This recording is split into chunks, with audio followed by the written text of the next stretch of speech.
What's the home setup you're in at the moment? We sort of built a shed in the garden ages ago. Just because we had an old shed that was falling down and was leaking and uninsulated and stuff, so we thought we'd better build something that we could actually store stuff in without it going rusty or mouldy. So we built a nice little shed in the garden, and then during lockdown I sort of turned it into a music room, which then became a studio. So and it was great. It was sort of, I needed something, because I was working on my own, I needed a more sort of domestic setup where I could press play from the drum kit,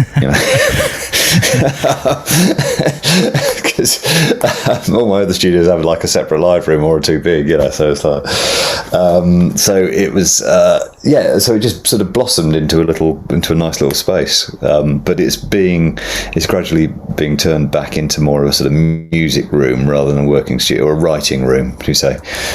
I have been mixing in here over lockdown, but I think I'll go back to mixing in my main studio. Was that your kind of main bread and butter over lockdown, doing mixing stuff? No, actually, lockdown was sort of looking back on it. It was really interesting. I sort of started off finishing off a bunch of mixing. I did a record with Juanita Stein, and we'd finished recording before lockdown and actually done most of the mixing. So the first thing I did was did a bunch of recalls on that, and then they sort of blossomed into something a bit more than recalls, just because we had more time, because a lot of other stuff had been cancelled. Because at the beginning of lockdown, just before lockdown, we had started the live cycle for Nadine's album for Kitchen Sink, and we'd done a couple of gigs at the Six Music Festival, and then everything got locked down about a week later. And the first thing that got cancelled was we were going to go into rehearsals to setting up the new show. So we'd sort of done a couple of gigs where we put a couple of the new songs into our old set, and then the plan was that we'd change the personnel a little bit, because we had a different setup for the last album. So we were just about to start rehearsing that, and that all got cancelled. Yeah, it was a bit it's a bit of a shocker, but it meant that you just change and do other things, don't you? So it meant I got more time finishing Juanita's record, which was great. So I was very happy with how that turned out. And then I sort of did. Then I thought, well, instead of doing live shows, what I can do is make some videos for Nadine to sing on for Kitchen Sink, because when we made that record, generally the way we work on recording Nadine stuff is I write the majority of the music and Nadine writes all the lyrics and the melody lines. So and the songs sort of fall into two categories. There's ones that I start as instrumentals and send to her, and she will write a top line on, and then we'll adjust the arrangement and the parts. We usually completely rewrite the music to fit the top line, or she will write a fairly simple demo with the top line on it, and then I will rewrite the music to that. So there's sort of 50-50 who starts the songs, but they all go through the same process. But what usually happens is it usually ends up with me playing all the parts in the studio. That's just something I've sort of taught myself to do over the duration of working with Nadine over the last 10 or 12 years. 4 records now, I think, isn't it? The last album's the 4th album, which is great. It's great to be able to do that many records together. And I didn't really write before so I never sort of officially saw myself as a writer before I started working with Nadine. I'd obviously had input into people's records as a producer, which is a bit sort of righty, but generally chucking a middle eight in there. Yeah, exactly. It usually is like sort of the middle layout, and or just sort of change the bass line in the chorus to make the chords work better or something like that.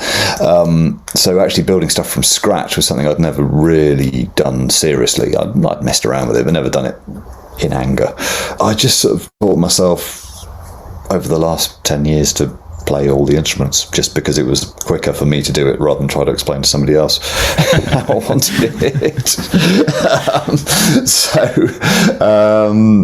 So I've so on the last record, the majority of stuff on the record was stuff that I played, or if it was stuff that was slightly more complicated, I would get a good musician to come in and play it for me. But I would always play the basic part. So at the beginning of lockdown, I thought, well, I'll just sit down and film myself playing all the different parts and edit it together into a video, and then Nadine can film herself singing it, and we'll have a sort of a live video. Yeah, remote live. Yeah, it was I didn't really think it through properly, because it was incredibly difficult to play each part all the way through and film it and record yourself without making any mistakes. So the first one took me about a week. But I got there in the end. So, but I did about 5 of the songs, I think. And found this little video editing software where you can do sort of split screen, multi-screen things, and so I could film myself playing each part and then edit it all together and send it to Nadine, and she would do the vocal over the top, and we'd put that in. So there's a few of those floating around on YouTube, I think. But that was quite good fun. So that kept me busy at the beginning of lockdown, that and mixing, and then I did various bits of writing with various people. I did a track with Annabelle Allen, which was good fun. We started a sort of almost like a sort of self-help krautrock group. That's not a group of words I thought I would have heard together. Which was great. So it was just like a bunch of, because as well as having my little studio at home now, when I first moved out of London about 7 years ago, one of the reasons for moving out was because I wanted a bigger studio. Which sounds a bit weird, because I've got a massive studio in London, but I don't get to work in it very often. Is that the pool? The pool, yeah.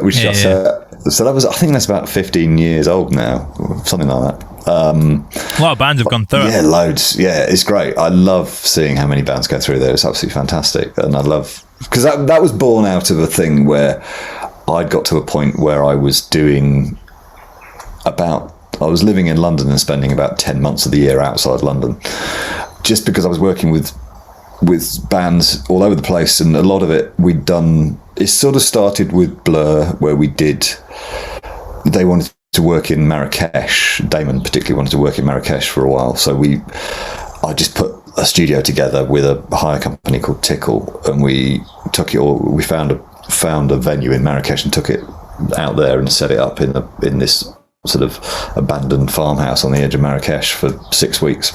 Wow. Which was really exciting. It was really good fun, and it was just like it was all very seat of your pants. It was just like, yeah, we'll do that. That'll be fine. And it sort of almost wasn't, but we got there. And then that studio became a sort of, not a mobile studio, but a movable studio. So we could take that and set it up in different places. So I did a record with Doves up in Scotland, at Fort Augustus at the other end of it's on the west coast, right? Well, it's the other end of Loch Ness from Inverness. Okay. So I know where you are. The sort of southern end of Loch Ness, I guess.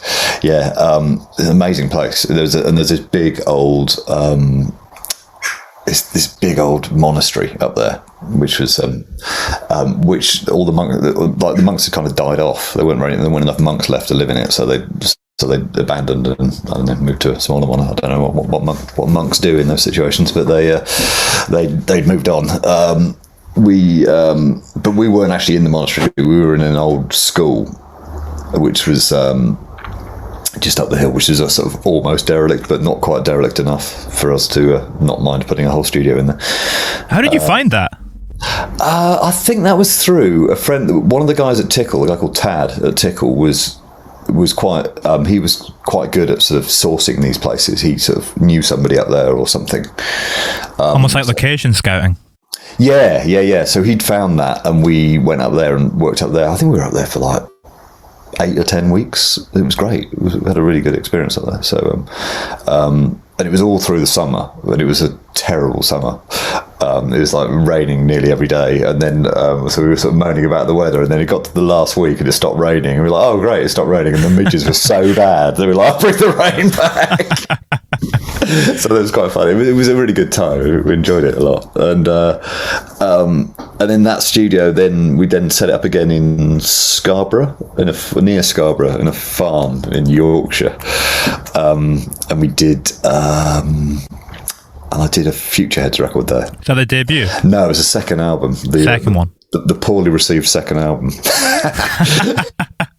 But I still really like that record. But it was maybe a little short on songs, but it was sort of it was a good. That was a great studio actually, that one, because it was this farmyard. It was this whole farm on the Yorkshire Wolds, I think it was. So it was near Scarborough, quite high up, on these sort of chalk downlands, and it was a lovely old farmhouse with plenty of space, lots of bedrooms and stuff, and then all these had a sort of courtyard of barns that we could use, and the acoustic spaces we had were brilliant. So we had like this massive barn where the walls were all chalk, which of course is great acoustically. Chalk just sort of soaks up top end. So it had this enormous drum sound in it, but really, really warm and massive. And then it had, we had a couple of other barns that we could use for like sort of amps and stuff like that. And then we had a greenhouse. We ended up recording all the guitar amps in a greenhouse. Because it was just the perfect acoustic for guitar amps. It was sort of, because all the low end disappeared out through the walls, and the only thing that reflected was top end. So you got these amazing sort of bright, so you could get sort of a bright clattery guitar sound, but it'd be really focused in the mid range and the low end. Perfect. Will you test for that acoustically before you go to a location like that? No, you just have to deal with what you're given, because there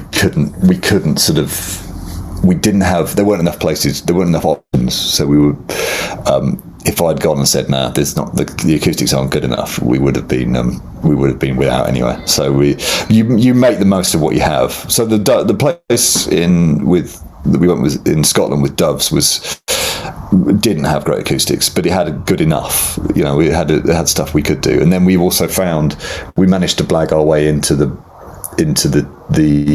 cathedral, or the abbey, I think it was, at the monastery, which was really bizarre. They'd emptied out this abbey. It's a massive abbey. It was about the size of Salisbury Cathedral. It was huge, and it had like a 40-second reverb or something. And they'd taken all the pews out. They'd sort of decommissioned it, so they'd taken all the pews out, and anything churchy had gone, apart from one pulpit or something. And but it was just this massive space, and we recorded one track in there. So the last track on that Some Cities album was recorded in that space, and we just used the acoustic for it. It was amazing. So it's sort of it's quite a good fun doing that. You can I love hunting out a good acoustic that you can use for one thing, and playing to that acoustic. How did that all lead into the pool then? I think that's where we kind of started off. Oh yeah, sorry, I'm rambling wildly. So so basically we got to the point where I'd done all these remote sessions, and I was getting older, and I sort of wanted to be at home a bit more, wanted to enjoy being in London, not spending so much time on trains, and I didn't really. I couldn't afford many studios in London. All the studios I could afford in London were not anywhere near what we were using on these remote studios. And then the more expensive studios, I found them a bit sort of corporate and a bit soulless. Yeah, well, the idea that you turn up at a studio and they wouldn't have any instruments always bothered me. So you'd go somewhere and there'd be, you'd pay a fortune to go to Townhouse, and you'd sort of say, "Have you got a guitar?" And it's like, you'd have to hire it. Or if, there might be a piano but nothing else. And that's not, because they should be places for making music, not places for plugging microphones in. That should be secondary in my view. That's a good quote. Well, you need that thing. You need instruments, don't you? You can't make music without instruments. So you want to be able to go in and just pick something up and and I've been feel creative. Totally, and I've done quite a lot of work in America by this point, and every studio I've been to in America was run by some sort of maverick musician who basically made the studio out of a collection of all their stuff, and they had all these crazy instruments lying around, half of which didn't work but looked cool, and you could sort of, and a lot of the sounds that you were getting on records were like, you'd pick up some old thing that was lying in the corner and it would only play 3 notes, but though you'd make that work and that would become a really cool sound on the record. And then you contrast that with, and these places were all maybe a bit messy and a bit scrabby, but they were great, and they had all this sort of random inspiration lying around. And then you contrast that with working in a sort of, Whitfield Street or an Air or an Abbey Road, and just like this is just like being in an office block. I had all that stuff, and so I was like, well, I'll just set up a studio in London. And we spent ages trying to find a space to set it up, because it was really hard at that point, because everywhere in London was getting really expensive. The Orinoco Studios had been bought by Milo Music and had become, so Orinoco Studio set up in the 80s, I think, and I worked there a bit through the sort of 90s. It had been taken over by new management, which became Myloco, and then they had this massive space there, which was originally built as a soundstage, like a blue room for video and for photography stuff, and it had an infinity curve at the back, and you could drive a car in and do a video shoot with a car and stuff like that. So it's a big old space, but they built it in Bermondsey thinking that they could get people from Soho, because all that work was based in Soho, so they built it fairly close to Soho, thinking they could get people in from Soho to come down there, but they hadn't really budgeted for the fact that people from Soho wouldn't go south of the river, wouldn't go south of the Thames to work, so it was just empty. And then when the Loco took it over, they didn't really know anyone in that field, because they were just a recording studio, so they just used it for storage. So eventually, after much negotiation, we agreed that I could put a studio in there, and we set it up. So I had all this gear that I'd collected doing all these remote studios, and I bought a mixing desk, like you do on eBay, and we set up this studio, and it was all in one room. So it was a massive room, and the acoustic in there just happened to be perfect, because it was a big open space with a weirdly tight acoustic. So you could get distance on microphones, but the spill was almost non-existent. So you could have 2 instruments set up next to each other and record them, and the spill is totally manageable. So it's and then that sort of developed into the pool. So it started off with just my sort of control room set up in the corner of this big room, and everybody worked in the room like it was a rehearsal room. And if the band were on headphones, then we were on headphones. Me and the engineer would be on headphones, and if we were playing back, everyone could hear it and stuff like that. So it was a great, creative, open, inclusive music making space. But it was only me and Paul Epworth that could cope with working in there. So me and Paul used to share it, basically. Like, he would come in with his projects, and so he'd be sort of coming in and doing Adele and Florence and stuff like that, and all these sort of massive projects, and I'd be in there with some odd indie band doing other things, and then it got more and more popular when Paul and I kept it busy, and then a few other producers would come in, and then it got to the point where it was like, where Moloko was saying, we have to put a control room in here, because then we can just sell it to everyone. So and it's their building, so I was like, oh, all right then, if you insist. So they put a control room in, and for a while I insisted the control room was movable, so we could actually, so for my sessions and for Paul's sessions, we used to take the whole control room out of this room that they'd built for a control room and put it back in the live room. And it was great, because that was like when it was at its ultimate, because it meant that you had this big live, the big live room was the control room, and the whole band could be in there, but you also had a couple of booths as well, so you could hide things away. So that was the ultimate for me. I loved it when it was like that. Well, you used to do that with Depeche Mode as well, didn't you? You would like build a control room within the live space. Yeah. Yeah, I mean, that was more. I mean, it was fundamentally the same thing. It was because they, as you would hope, they have a lot of synths, and if you sit in a control room, you're either constantly changing synths around and setting up a new one and having to take another one out of the way, or you're trying to squeeze everybody into this small space, and then you're all sort of crammed in this small space looking through a window, a big empty room. So it was sort of, it seemed to me to be a ridiculous idea. So we basically just got a desk and set everything up, and some speakers, and set everything up in the live room. And then we used the control room mainly for as a separate programming space, or a space where Dave could do his vocal, or do his work on vocals and things like that. So it meant we could have two control rooms running, and the main control room was actually in the live room, because there was enough space for all the band and all the crew, the studio crew, and all the synths. And it was I love the thing where you basically set up a big creative sort of playroom where you have everything set up and you make a big noise and everyone can see what's going on and everyone can join in. And I really dislike that thing where the studio recording is sort of separated from the performers and the control room, and then you have this sort of studio trickery that goes on in the control room, and all the performers are somewhere else, not seeing what's going on, and I find that really weird. So I always go for the former. I always go for the make a space, have everyone in it, and we make a thing together. Do you feel like you have a better understanding of what's going on when you do that? Totally, yeah. I mean, you can look at someone and you can see, you have eye contact with people. Whenever I work in a room with a separate live room, I'm recording with a band, I'm always in the room with the band. And I have an engineer, I've got an engineer I've worked with for a long time who's really, really, really great, Dan Crook, who I completely trust to record everything. He knows what I'm after, and he's also very creative himself. So he'll be in the control room getting the sounds. We'll discuss and go on, ongoing discussions about how it should sound.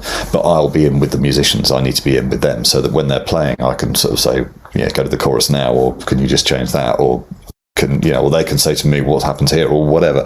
It has to be a two-way communication. It's not like I hate the idea where I hate the thing where you press a button and you go, right, do it again, do this, and you take your finger off and they have to do it. That's just a complete anathema to me. I don't understand how that works. I don't understand how you can collaborate with someone through that tiny little sort of communication line. I need to be in the... Yeah, it feels very old school, like a producer behind the glass. Yeah, and it kind of works if you've got a band who... or you've worked with a band and rehearsed them up and you've decided everything before you go in the studio, and this is how they play the song and that's the way it goes. But it's very rare to have that once you get to the studio. And actually, I like the flexibility of being able to get everyone in the studio, and everything might change once you hear it through the speakers. You need to be in communication with people. You need to be able to move fast, and you need to be nimble and adaptive in the way that you're making records. And I need the band involved with the creative, the whole creative experience. I need the band to be sitting in the room where we're doing stuff and go, what happens if I press this button? And they do it, and and it might be technically the wrong thing to do, but it might be the thing that sounds amazing. So I don't like to remove them from that process. Yeah, it enables a more collaborative atmosphere. Totally, yeah. Because if I'm expecting them to respond to me telling them how to play their instruments, then I should be able to respond to them telling me what to do on the desk. It's a two-way street. Totally, absolutely. As someone who's been both a producer and a mixer, which do you feel is more important in terms of allowing a record to feel cohesive? Or do they have different roles in that? They have different roles. Without hesitation, I'll say it's production. Production is the thing that will pull the record together and that is your job as a producer, to have an oversight of the whole record. Or one of your jobs. I think the rise in the influence and the power of the mixer is purely down to modern recording situations. The fact that a lot of people can now make a record themselves on their laptops, and it can be brilliant. Then the mixer steps in and can take that and make it, and can take what's brilliant about it and make it presentable to the world. That's a really important job. But that's quite a new scenario, because, you know, pre DAWs, pre working digital audio workstation, it was, if you were going to do that, then you were kind of mixing a 4-track, which wasn't unheard of, but it was definitely not ideal. So I feel that the rise of the mixer is a fairly modern thing, and the biggest problem I have with it is quite often it's too late in the process. I've mixed quite a few projects where I've just wished that I'd been involved earlier, because then the mix would be much easier. Because you can hear what they're trying to do, and a lot of the mixing is dealing with the limitations of the recording, where actually if you'd had a producer involved at an earlier stage, then those limitations wouldn't exist, theoretically. What sort of limitations? What would you change? Just things like getting a better performance, getting people to do stuff more from a performance point of view rather than an editing point of view. The hardest thing with an artist recording a lot of stuff themselves on a laptop is it can be fantastic when they're performing well, but it really falls down when they get dragged. They sort of inevitably get dragged into the digital chopping and cutting and pasting, because you think, well, you can play this really well. Actually, what you need to do, rather than, because people get, I'm as guilty of it as anybody else. You get quite attached to a performance and it might be the first performance of something like that, and then you sort of think, well, I don't need to do that again. I'll just loop it or cut it and paste it and do that. And some things that works really well, and some things it's just the wrong thing to do. And as a producer, it's your job to kind of, you should be able to see, or you can make people try things again and do it again and perform again. Whereas if you're presented it as a mixer, it's quite hard to send it back to them and say, this is great, but can you play the bass all the way through rather than just this loop? Because I think it would be much better. It just feels false. Yeah, it can. Yeah, sometimes it can feel limited. I mean, it's that thing, isn't it? A loop sometimes is perfect, but sometimes you want it to move in places. Or actually, my pet hate is an over-edited performance. I'd rather have a few mistakes and stuff move around and stuff be looser than everything be edited onto the grid. I'm a big hater of the grid. I don't like the grid. I'd rather because I don't want to be told where the groove is by Pro Tools. I want somebody to play it. And I've seen that with so many bands. You go and you hear a record which you're quite into and you think is great and the songs are brilliant, and you go and see the band play live and it's just another level, because they've recorded everything themselves, and then sort of, because they feel they ought to, they have quantized everything or done something like that, and they've just lost so much information by quantizing it. And you see the band play live and you're like, what? That groove is amazing, but it's not on your record, because the groove on your record is what Pro Tools thinks is the groove. Yeah, it's almost too clean, too perfect. Yeah, and I'm completely boring and anal about these things as well. I mean, I spent a long time in the 90s editing drums for people. That was my job for a very long. Before I started producing, I used to engineer and I used to program for people, and I was quite it's quite early in the days of Pro Tools, and I got a reputation for being able to make Pro Tools work with tape and things like that. And so I was called upon to do a lot of quantizing and sample replacing and things like that, and I used to hate it because it always came to the point where it was done visually. So people they'd be like, that bar feels a bit weird, show me the grid, and you show them the grid, and they're like, oh yeah, that hi-hat needs to be a bit off, and then you could sort of like, so we were sort of moving everything to these lines on Pro Tools, and that was the thing that determined whether it was in time or not, rather than... People who are listening to it can't see that, though.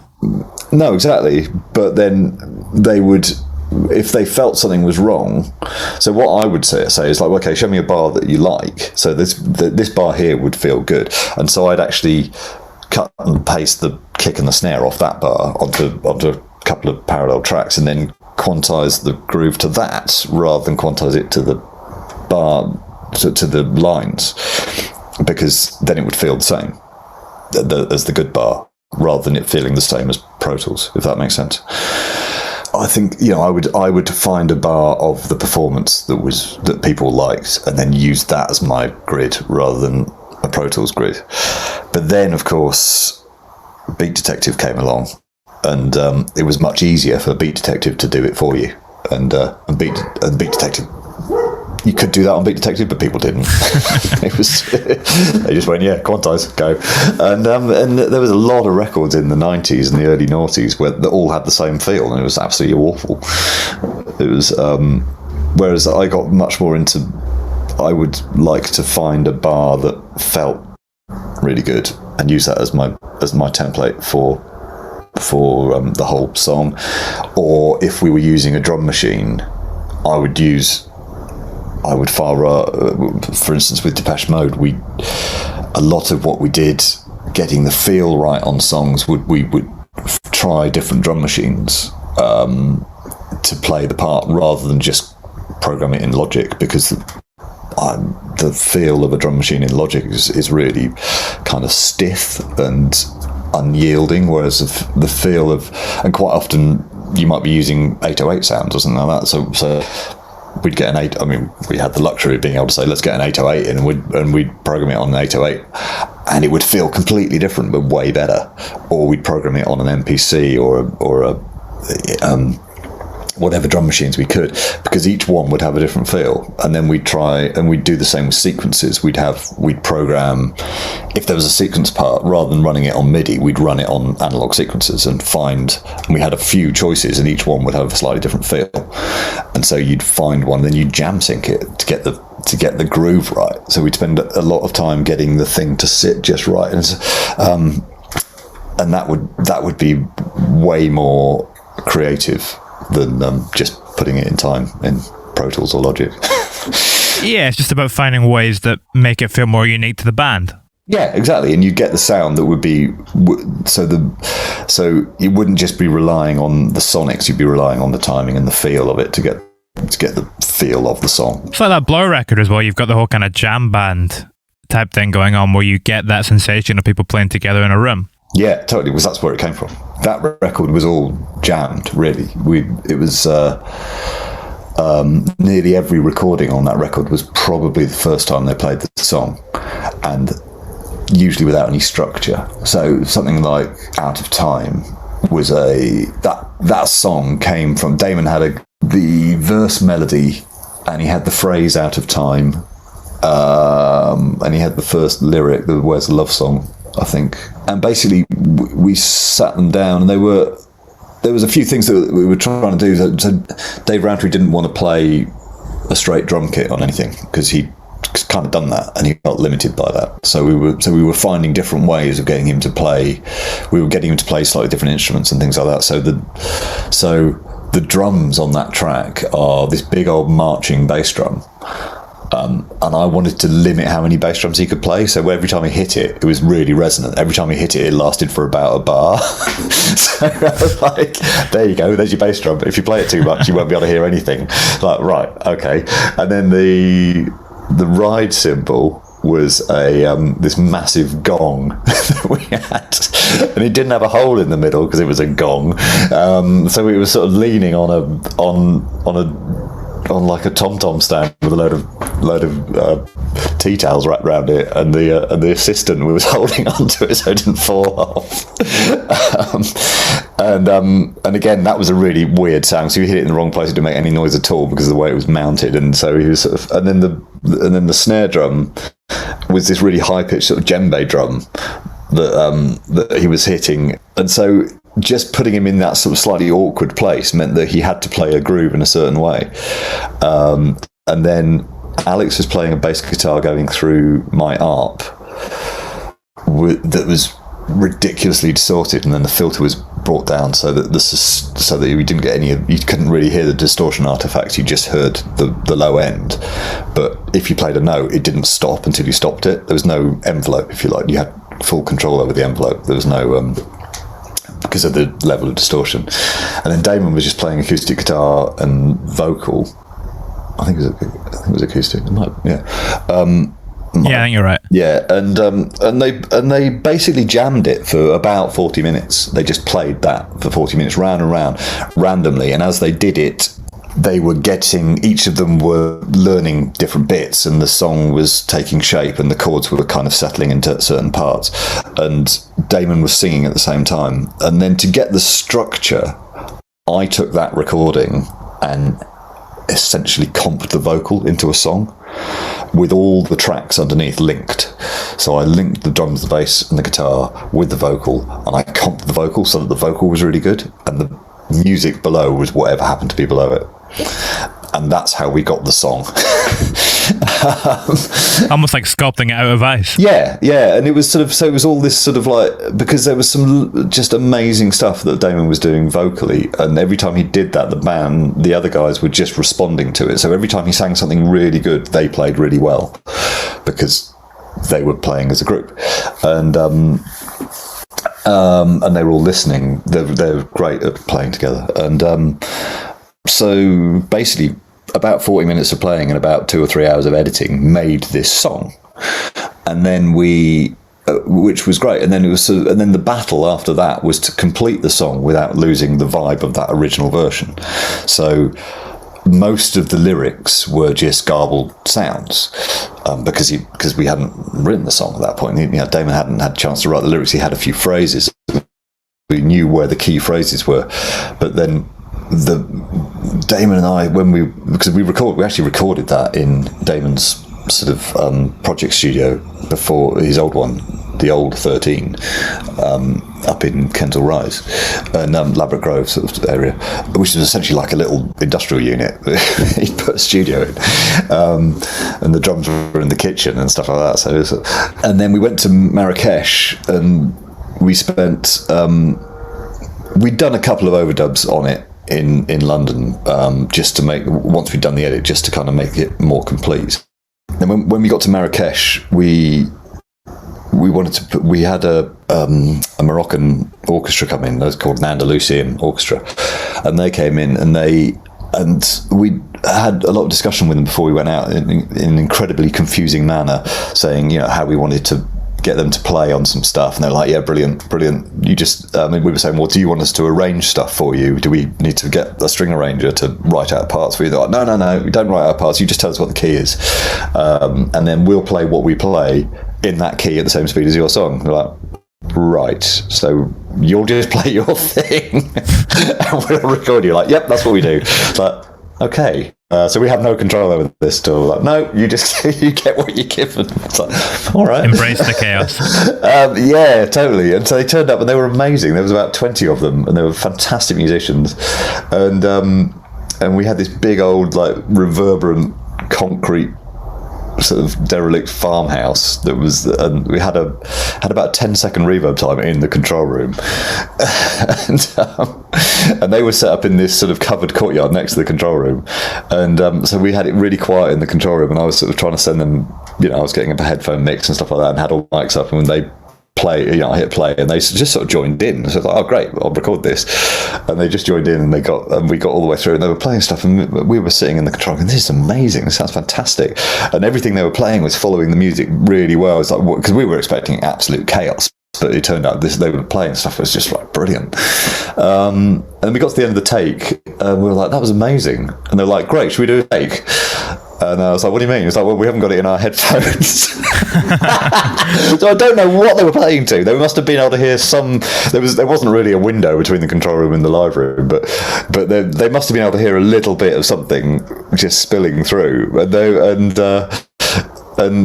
whenever they played with the headphones, it was nowhere near as good.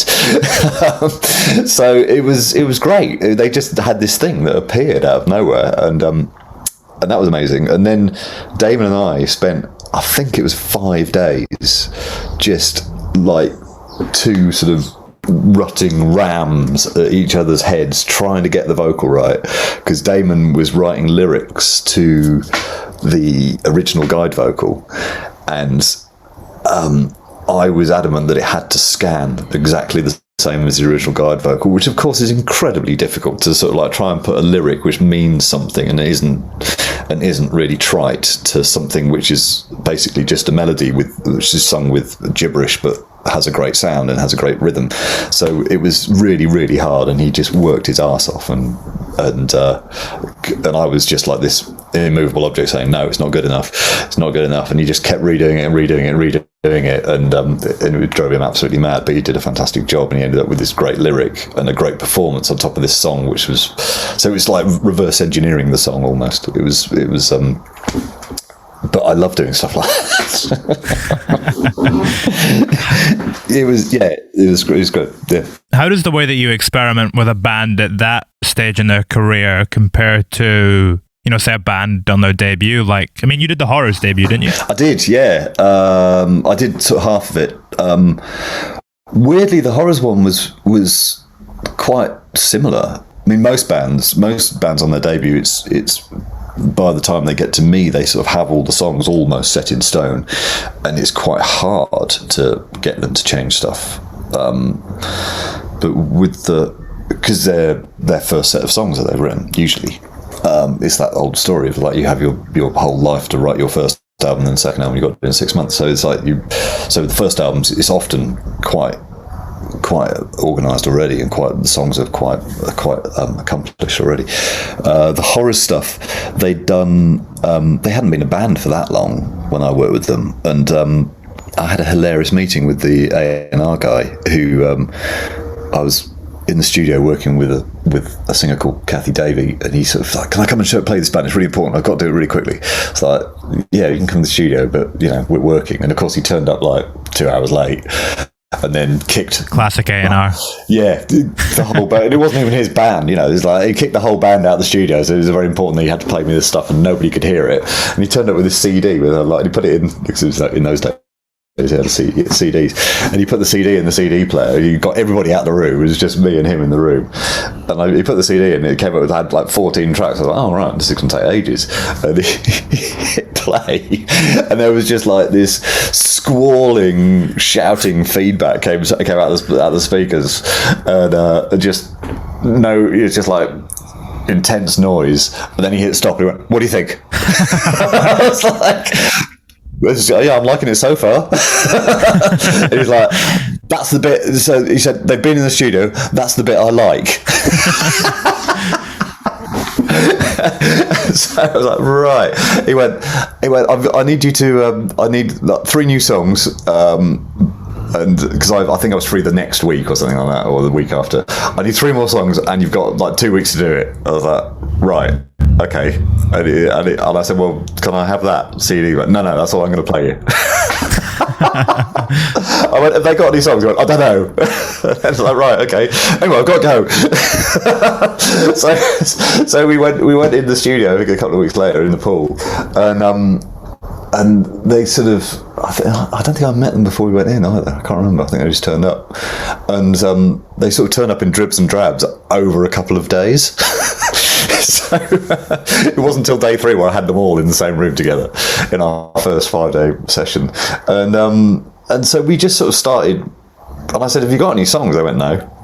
So right, okay, well let's just do some stuff. Let's start writing. So they sort of, and the drummer wasn't there on the first day, so I sort of made this. I've got this weird old electro-harmonics thing, which is called a Clockworks, which is basically just a clock generator, and I used to use that with synths, with modular synths, or with sequencers and stuff, and you can keep everything in time with that.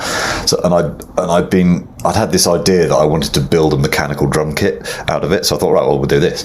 That'll get us started. So I sort of, because it's quite sort of krautrocky and psyche. So I used this thing which basically just it generates a pulse, then it has 4 outputs, and you can divide the pulse out of each output. So you have one pulse that's going at 16s, then you can chop it down, it comes out at 4s, and whatever, and then you can have it coming around at different lengths, you know, kind of 5s and 3s, and it's all on faders, and it's a bit weird, a bit difficult to control. So I took all the different outputs of these clocks and put them through speakers that were on drums. So you had, I mean, this came from, it's an old mixing trick which originally started when, if you recorded a snare drum and somebody hadn't put an under snare mic on it, or you'd recorded the snare drum without the snares on, and the mix engineer decided they needed more snare, what you could do is you could put an auratone on the snare drum, on a snare drum, with the snare mic'd how you wanted it, and then you could send a gated version of the snare through that auratone and turn it up loud enough, and it would act as effectively as a stick hitting the skin that would excite the snare, and so you could add more snare onto the drum. And it's an old trick that people would use. And so I thought, well, I'll use this click generator to send the signal to the speakers, and I'll use the speakers to play the drums. So we had like a bass drum with a guitar amp underneath it, and a NS10 on a tom-tom, and an auratone on a snare drum and stuff like that. And I think that was it. And so we just got like a clicky thing going on, and then made it sound like a drum kit, but it was really super bonkers drum kit. And then we had, I think I had the guitarist, and I think I had Faris, the singer, and we just jammed some ideas on top of that. And we just, and I think I might have had the organ player as well. I can't remember who was there. It was a long time ago. There was definitely a few of them, and we were just playing ideas on top of that. And then Faris would sort of like be there doodling away in his notebook, and then every time when he liked something, he'd sort of look up and nod at me. I was like, okay, great, carry on with that. And then we'd record a bit of that, and then eventually he'd get some ideas for lyrics, then we'd do some lyrics on top of it, and the song sort of emerged. And then we'd get and that was one song in particular called Train Roars. I think it's the last song on the first album, has that drum machine on it, that mechanical drum machine. And then we had more band the next day, and we'd start with a full drum, and then the drummer would play on top of the mechanical drum machine and stuff like that. And and then we moved on from that idea and just used the full band and stuff like that. And it was very much like jamming down ideas, capturing them singing on top. So it was quite similar to the way the Blur record was written. And we ended up, I think, with 5 songs that we finished, or maybe 7. I don't know if they all made the album, but they were. That's a lot in 5 days. Yeah, it was, but it was really exciting, and they were a really good bunch. They were very, they were really open to experiment. They weren't precious, which is great, because I think it's very difficult when you're a new band and you're recording your first album not to be really precious about it. But if you are really precious about it, that just limits everything, and it makes your life really hard, and it doesn't make it a very enjoyable process. Whereas this was like really exciting and really creative. So sort of. So that was where the horror stuff came from. It was good fun. Yeah. Would make it a lot harder in the long run too if you're closed off from the get-go. Yeah, exactly. Yeah, it does. You're because you don't ever. It takes you longer to realise what good results you can get if you're more open. Well, I think you've spoken about the idea once or twice before too, that artists often hit their stride when they're around record 3 or 4. And how that can be a little difficult in the modern music industry. I mean, Nadine Shah's a really good example of that too. If you look at what the last couple records of hers have been like, that you really see it kind of broadening out. Yeah, I mean, weirdly, that was my plan for the whole project. Did you see that from the get-go? I said from the very beginning of that thing, because one of the ideas with Nadine was, because it was a very early, like I said, I wasn't a writer when I started working with her, and I wanted to. It was at that point where albums were in decline, and artists were very much were really struggling to get more than one record, the chance to do more than one record, and I just really felt that a lot of my favourite bands didn't. Their first records were rubbish, and the second record suffers from that really difficult second record thing, and then record 3, you're actually beginning to get a bit of confidence and beginning to do stuff that's interesting and beginning to grow into yourselves. First records can be great, but they're always slightly limited by the fact that you're new to it, and so my idea was that. I think the phrase that I used was like, we won't do anything till album 4. album 4 is when we will hit our stride. That's when we need to be. That's when this project needs to be judged. Is what was my approach to it, and so I was really happy for album 1 to be very odd and disjointed and sort of more of a sort of glimpse of what could be, and then album 2 with Nadine was much more focused. It was more and was very quick. We wrote that really, really fast, and it was very much at the point where we'd suddenly sort of thought, right, okay, we can actually write songs, because the first record was emerged over a couple of years of us just kind of like trying to work out what we were doing, and then because we never knew that anyone would ever release it or even listen to it, and so the fact that some people had actually listened to it and some people even liked it was quite a revelation. Like, wow, that's interesting. So the second record was much more confident, and we were very particular to do it quick. It was sort of like, right, we'll go in the studio, we'll write a song, and we'll go out again. So I had a programming room next to the pool at this point. I was still living in London. We had a programming room next there. It was a tiny little room, and we'd go in and we'd spend like 2 or 3 hours on a song. There'd be an idea. I'd either have an idea or Nadine, as I explained before. We'd start it, we'd both be in a room, bosh, do it really fast, bash it out, and then once we'd got enough songs written, I was still wary of being a record producer being a record producer in a band. I didn't want it to be a record producer band, if you know what I mean. I didn't want the song where it gets a little bit too technical. Yeah, I didn't want it to be like a bunch of studio tricks holding the songs together. So to avoid that, on the first record and on the second record, we demoed everything, and then we recorded both records completely live. So I got a bunch of musicians in, most of which are still in the band, and we went in the pool and we played all the songs live, and that was the recording. And it was sort of like, so the first 2 records were done like that. The band half of the first record is half piano and half band. The piano half we recorded in a warehouse in Newcastle, with this massive warehouse, because we wanted this. It was a curtain warehouse or something, wasn't it? Yeah, that's right. So her dad runs a curtain company, and he just bought this new warehouse and he didn't have anything in it. So it was sort of this massive empty warehouse. So before he was allowed to move any curtains in, we went in and recorded half of Nadine's album in there. It was brilliant, because it was this enormous industrial space, so it didn't have a nice tuned acoustic like a church or a concert hall. It was just this clanky, kind of rattly, boomy space, and it was perfect for what we wanted. We wanted something a bit ugly and a bit kind of messy, and it worked really well. So that's how we did the first 2 records, and then the third record, by that point I'd moved out of London and I'd built a studio in the countryside, the Straw Bale studio. And so we started off doing it the same way and demoing all the stuff in there, but I just loved the sound of the studio, because we hadn't actually built a live room down here at that point. I had a big control room that was all made of straw bale, so it was really sort of dead and clear.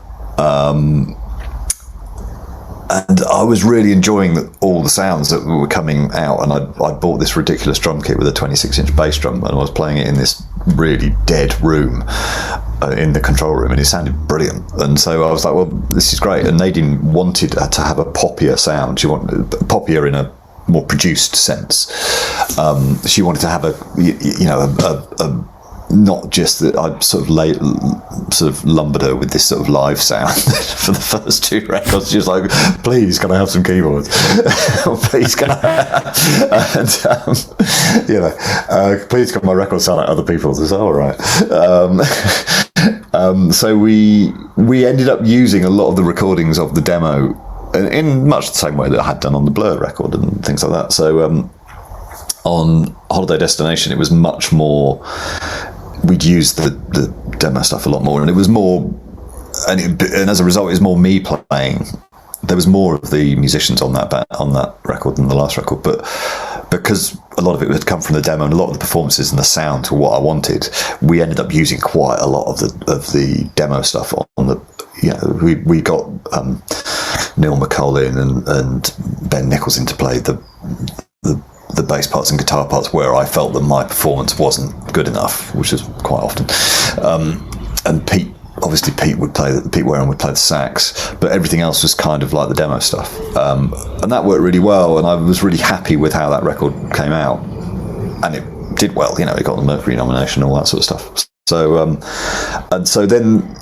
then it sort of came to pass that record 4 was the one where we were at this point where it was like, I felt a little bit like record 3, we were like one record ahead of ourselves, but record 4, it was sort of, this is the one where we're really confident. I was much more confident with my songwriting. I felt like a proper songwriter at last. I felt like I could play the instruments well enough.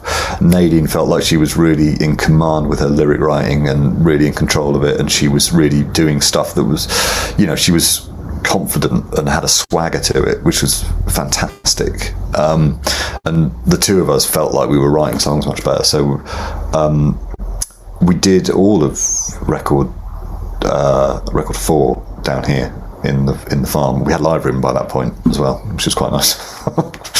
The thing that's interesting about her as well is that a lot of her most compelling, lyric writing is touching upon that life beyond 30, which she wouldn't have been able to do, obviously, on the first record. Yeah, exactly. And it was a thing that she, it was a thing, I wouldn't say it bothered her, but it was a thing that I think any female getting older is... I think anyone in the music industry, it's quite an ageist industry from a performer standpoint.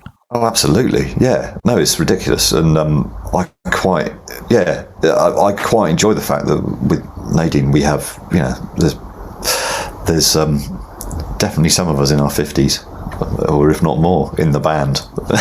But they're great players, We've got some of the older guys are just such good players. Why would we have anybody else? But yeah, it is. You do get people saying not any. It's never punters. It's always industry who have an issue with that. I don't think people care. No, exactly. I think people watching the music, they're like, "This is great." They don't care whether it's if you're honest and upfront about it, then and you're playing music that you want to play and playing music they like, then they love it. I mean, it was like I was in Spain a couple summers back and saw Suede perform live, and you had a crowd there of complete mix of age ranges, and everyone was loving it. And I mean, you're touring with them later on in the year, but they're 50s probably now. They're my age. I mean, I engineered 2 of their records when I was an engineer back in the 90s. So it's sort of we go a long way back. Come full circle. Yeah, it'd be quite interesting to be back, hang out with them again. Yeah, so it'd be nice to see them all. Yeah, and they're probably playing better now than they ever have done. He's incredible live, like his stage presence. Yeah, it's a wonderful performance. He's a great musician, actually, Brett. Really good. He's a really good guitarist. His feel is fantastic.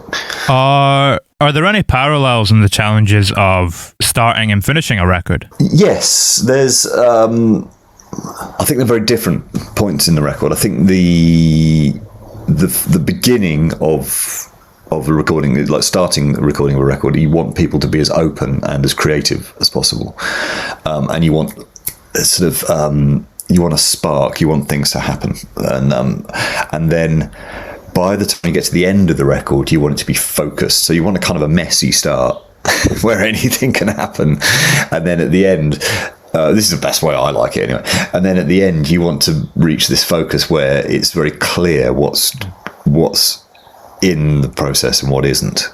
And so by the time you get to I like the record. By the time you get to the mixing, you want to have explored stuff, and you want to have got to this point where I like to work. So I like to track with sounds as close to finished as possible. I like to record things with full effects and a compression and EQ and everything like that. My attitude is that you have the musicians there, and if they're performing to a sound, it should be as close to a finished sound as it can be, because that will inform the performance. And you want if it turns out to be the wrong sound, then it's probably the wrong performance, and they can play it again. There's nothing wrong with playing stuff again. That's absolutely fine.